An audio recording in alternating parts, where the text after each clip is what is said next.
On est revenu cette semaine évidemment sur les universités d'été qui sont devenues une sorte de rituel politique,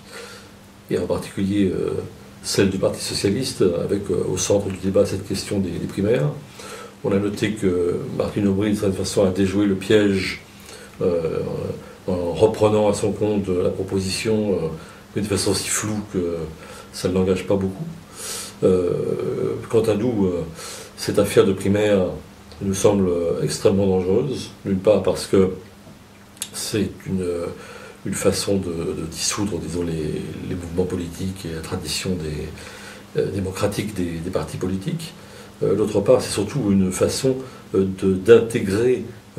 définitivement la politique aux institutions de la Ve République, en donnant un primat absolu à la présidentielle, dont les effets, on le sait, sont désastreux, parce que c'est la personnalisation à outrance du débat et la disparition, en fait, des idées, des thèmes de fond. Et puis, on le sait aussi, ces primaires, contournant, disons, les militants, les submergeant par ce qu'on appelle, sans trop savoir ce que ça veut dire,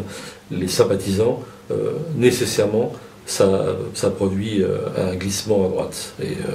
on voit très bien que cette opération, en fait, conduit au moins indirectement à un jeu d'alliance avec du Parti socialiste, avec le modem de François Bayrou, donc à une situation à l'italienne, avec un parti démocrate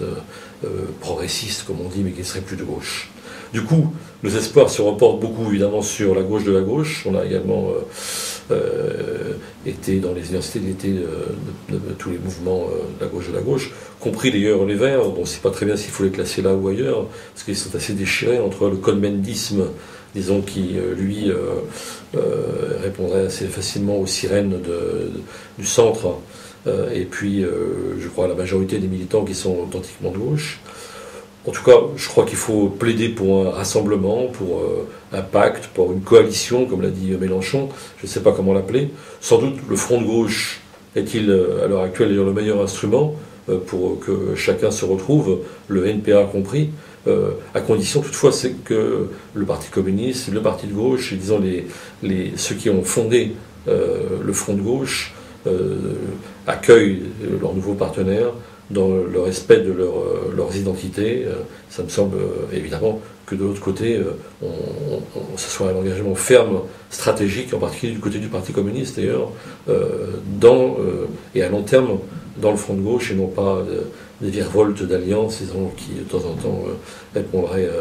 aux tentations de retour avec le Parti socialiste.